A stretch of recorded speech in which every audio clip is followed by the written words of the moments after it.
Good morning. Welcome to Common Ground Church Online. However you're joining us today, we're glad that you're here with us.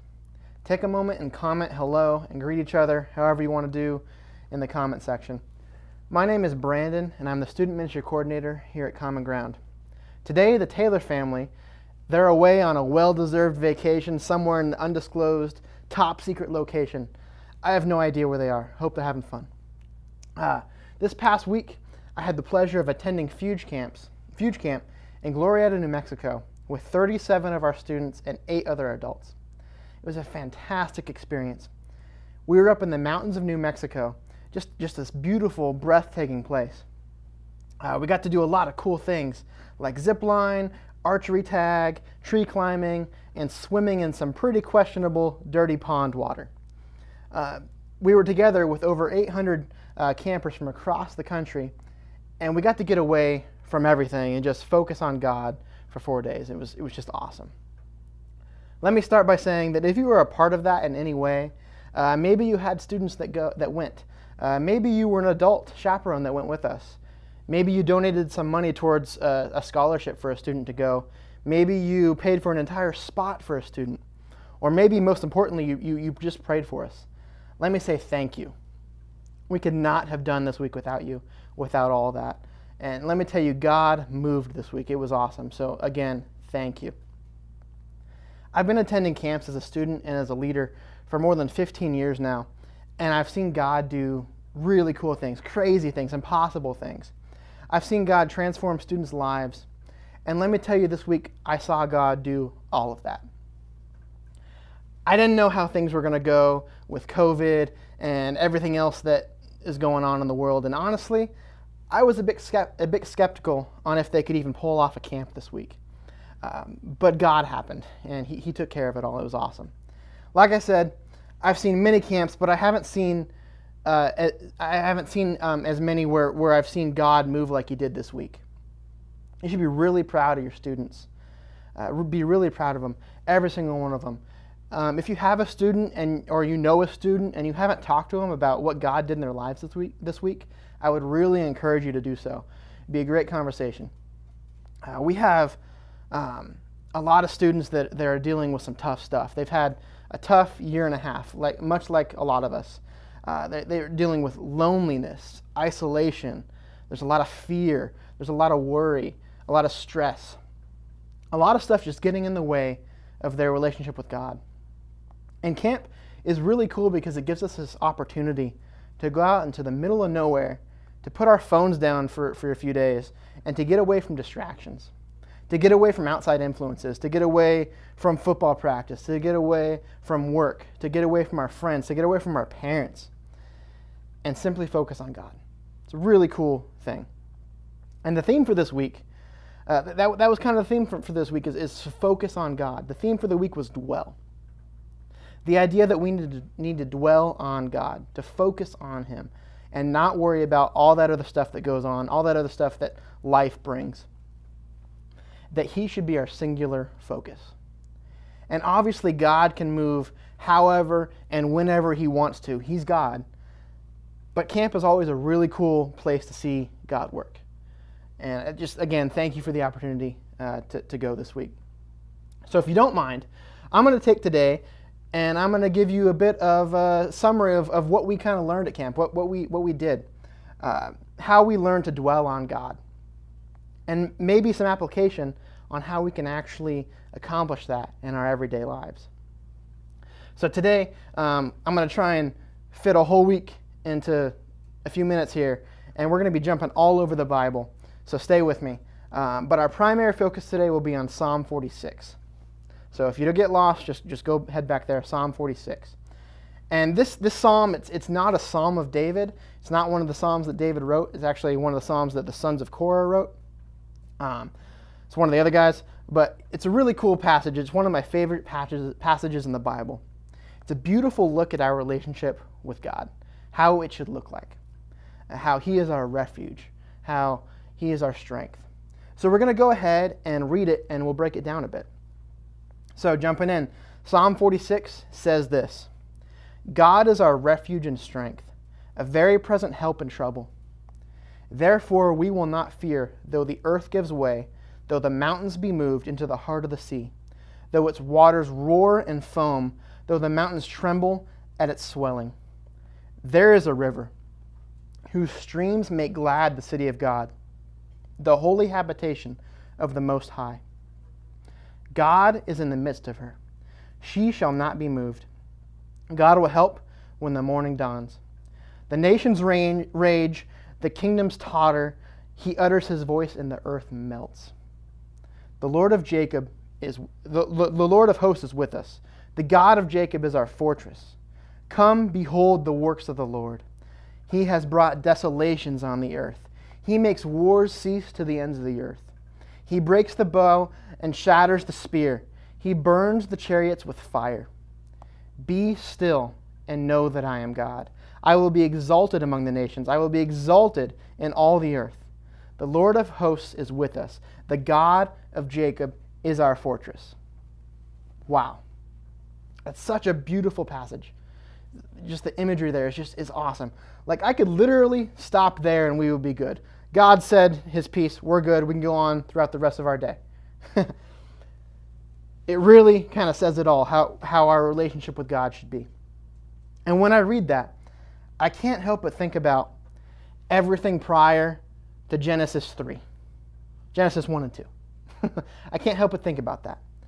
God, his plan for us was to be with him constantly in the garden. Was to be with Adam and Eve in the garden. That was the plan. The plan was to dwell with him. And that's such a beautiful thought. But it got messed up. Sin got in the way. We got in the way. And things got messed up. Sure, you can say it was Adam and Eve, they sinned. But I know that I eventually wouldn't have done anything different. You and I, we would have messed up too. So I want to think about, as we go through this today, that was the plan. To dwell with God. That was the plan from the get-go. To dwell with God, and how beautiful that plan was. How great that would be. Can you just imagine that? I want you to think about that.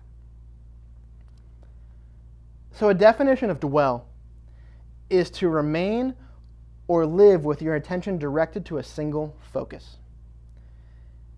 And that should be our goal. We should try to live in a way where our focus is on God. Yes, things happen. Life happens. Stuff gets in the way. But our focus should come through God. He is our refuge. He should be there. He should be what we turn to in every situation. Let's take a look at verse 1 and see how God is our refuge. Verse 1 says, God is our refuge and strength, a very present help in trouble. It goes on to say that even though the earth trembles and the mountains move, he should be our refuge. Doesn't this whole passage kind of feel a little reminiscent of what the world has dealt with the last year and a half or so? Like, for some of us, maybe life hasn't really been that different during COVID, but for some of us, we've struggled. We don't know where to turn. We're freaked out. We just feel so overwhelmed, like there's nothing we can do. And that reminds me of Mark chapter 4. Jesus and the disciples in the middle of a storm on a boat.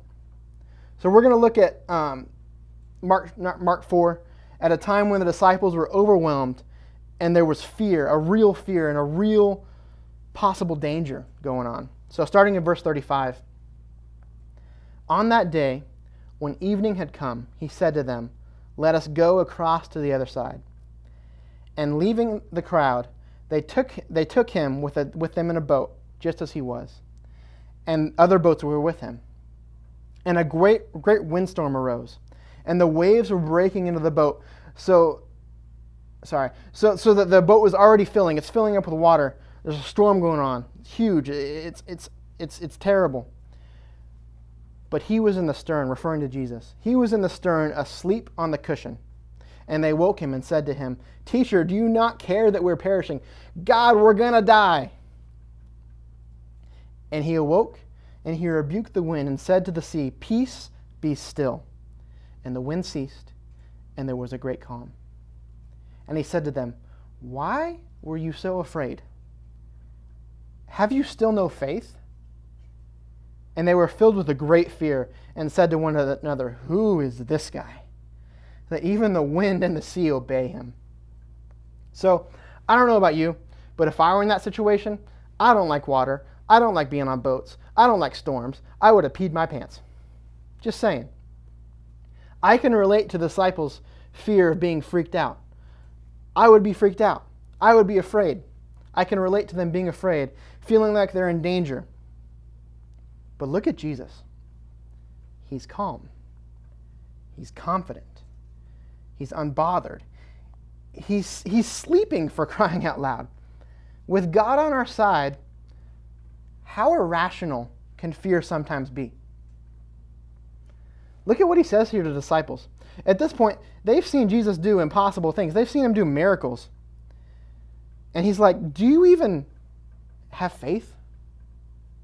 Do you even know who I am?" While their fear, it makes sense to us. We can relate to that. It was very real. In that moment, their fear was irrational. How could they doubt Jesus? And you're saying to me, "Yeah, Brandon, that's cool, but my fears, they're real. They're a big deal. I don't know how long I'm going to have my job.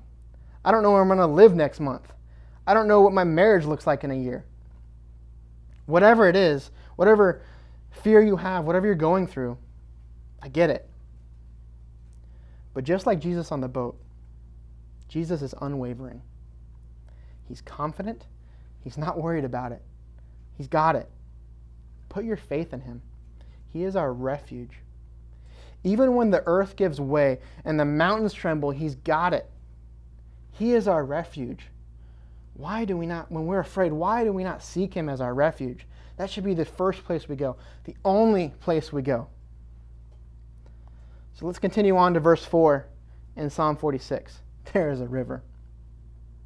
Verse 4 says this, "There is a river whose streams make glad the city of God, the holy habitation of the Most High. God is in the midst of her. She shall not be moved. God will help when the morning dawns. And the nations rage, the kingdoms totter. He utters his voice, the earth melts. The Lord of hosts is with us. The God of Jacob is our fortress." I just love the imagery here. And I especially love the image of the river. So this psalm, it's actually referring to the city of Zion. It's talking about the city of Zion. And a river is a part of the city. Let's think about what rivers do. They help us with transportation, right? They connect us. They get us from point A to point B. But the most important feature of a river is that it brings life. We know this in Arizona. Wherever there is a river, there is life. Wherever there's water, there's life in the desert. That's why our towns pop up where they do. That's why Tucson is where it is. God is the river in Zion. He's part of the city. He's connected. He brings it life. God is with us, and there is life. He is the life. And I can't help but think about John chapter 4, the woman at the well. What does Jesus tell her? "But whoever drinks of the water that I give him will never be thirsty again. The water that I give him will become in a spring of water welling up of eternal life." A living water. Doesn't that just give you like goosebumps? Goose pimples? I don't know what you call it. A living water. God is that living water. A river running through Zion. God is with us. And God is faithful. So let's go back to Psalm 46. Let's look at verse 8. "Come and behold the works of the Lord, how he has brought desolations on the earth. He makes wars cease to the ends of the earth. He breaks the bow and shatters the spear, and he burns chariots with fire." God is faithful. It says, look at what the Lord can do. Behold what the Lord has done. So we went over this particular theme, God is faithful, on the third night of camp. And this is the night that God moved the most. We talked a lot about suffering and pain that night and stuff that your kids might be dealing with, like maybe anxiety, different stuff that they deal with. And let me tell you, we have a lot of students in our group that are suffering. We have a lot of students that are in pain, that are going through stuff that would break your heart. And this is the night that God moved the most. He is faithful. Maybe you're going through stuff too. Maybe you have such a pain. Maybe you're suffering. Maybe you have anxiety about what's going on. But look at what God can do. Let's look at Lamentations chapter 3, verses 22 and 23. It says this: "The steadfast love of the Lord never ceases. His mercies never come to an end. They are new every morning. Great is your faithfulness." No matter what you're going through, what pain you're dealing with, what hurt you're dealing with, God is faithful. And His mercy, it's new every morning. It's there for you every day. He is faithful. We don't normally get over stuff in an instant. It's not really how this works. I'm not going to wake up on Tuesday and my anxiety be gone. You may have to deal with that for a long time. But God is faithful. His mercies never cease. His mercies are new every morning. He is there for us every day. Behold, look at what the Lord has done already.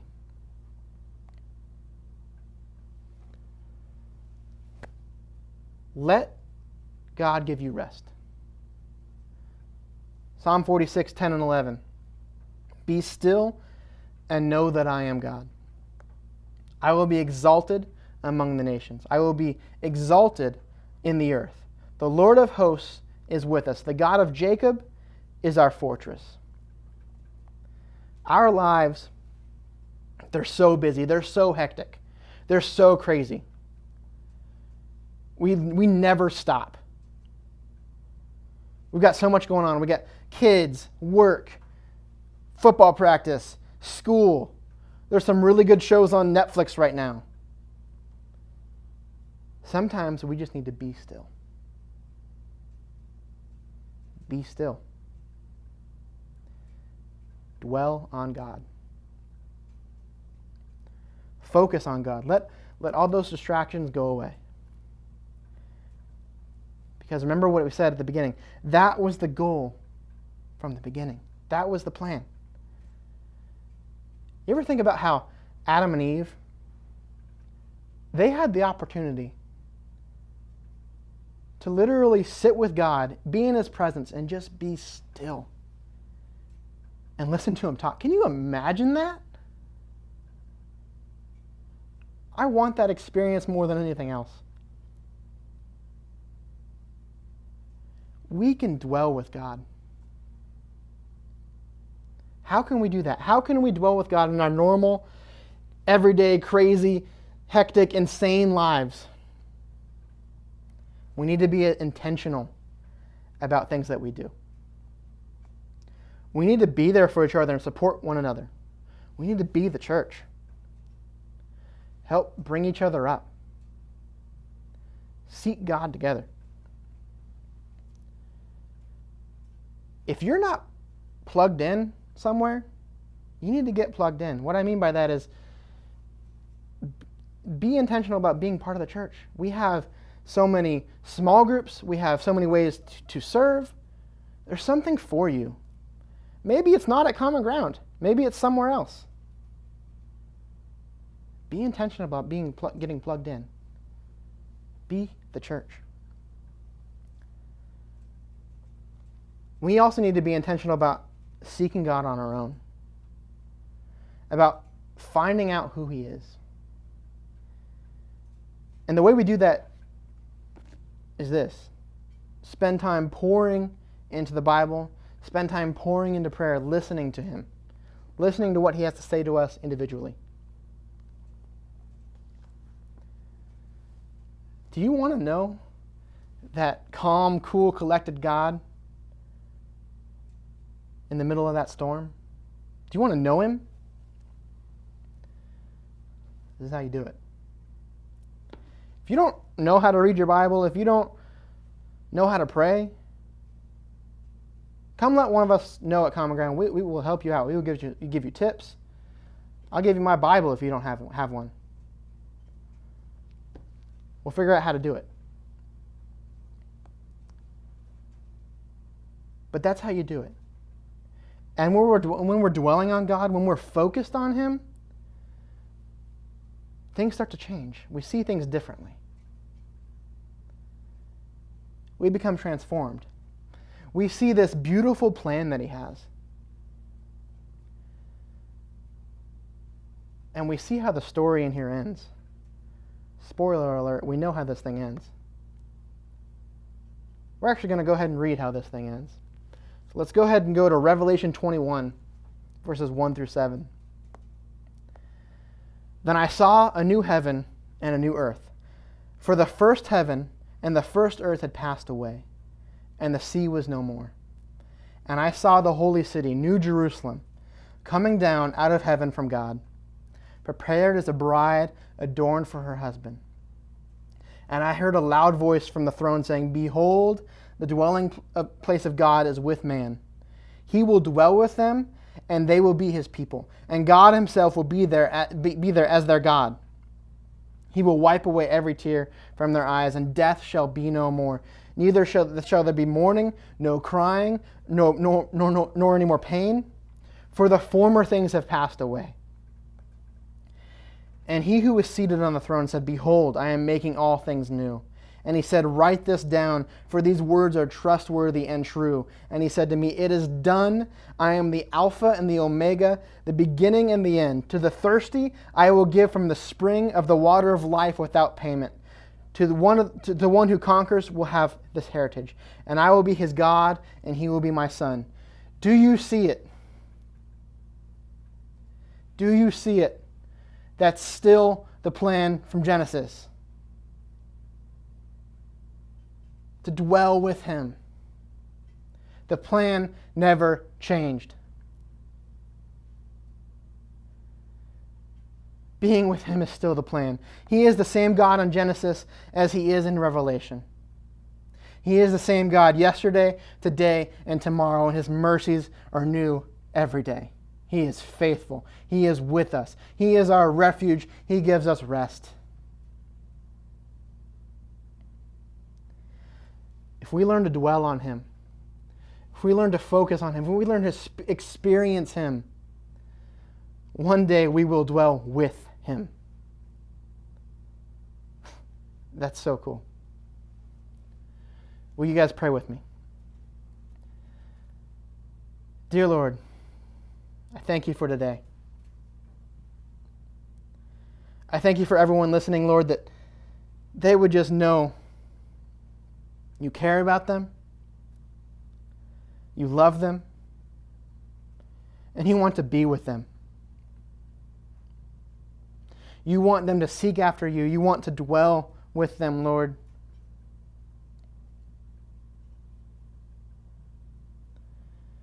I pray that you will give them the desire to dwell on you.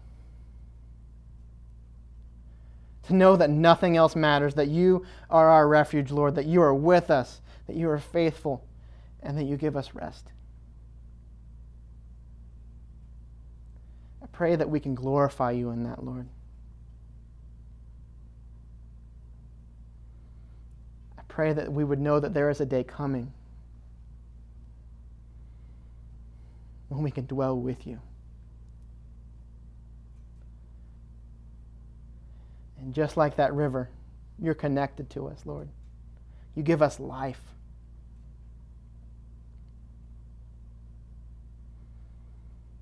I pray that we would be intentional on using that, Lord.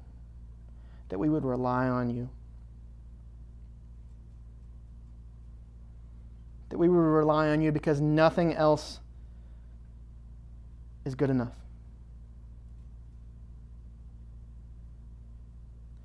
You're the only thing that doesn't fail. You're the only thing that satisfies, Lord. pray that we as a church would have a heart for you. In your name I pray. Amen. Thank you. I hope you enjoyed. I hope God spoke to you. I'll see you next week. Have a good week.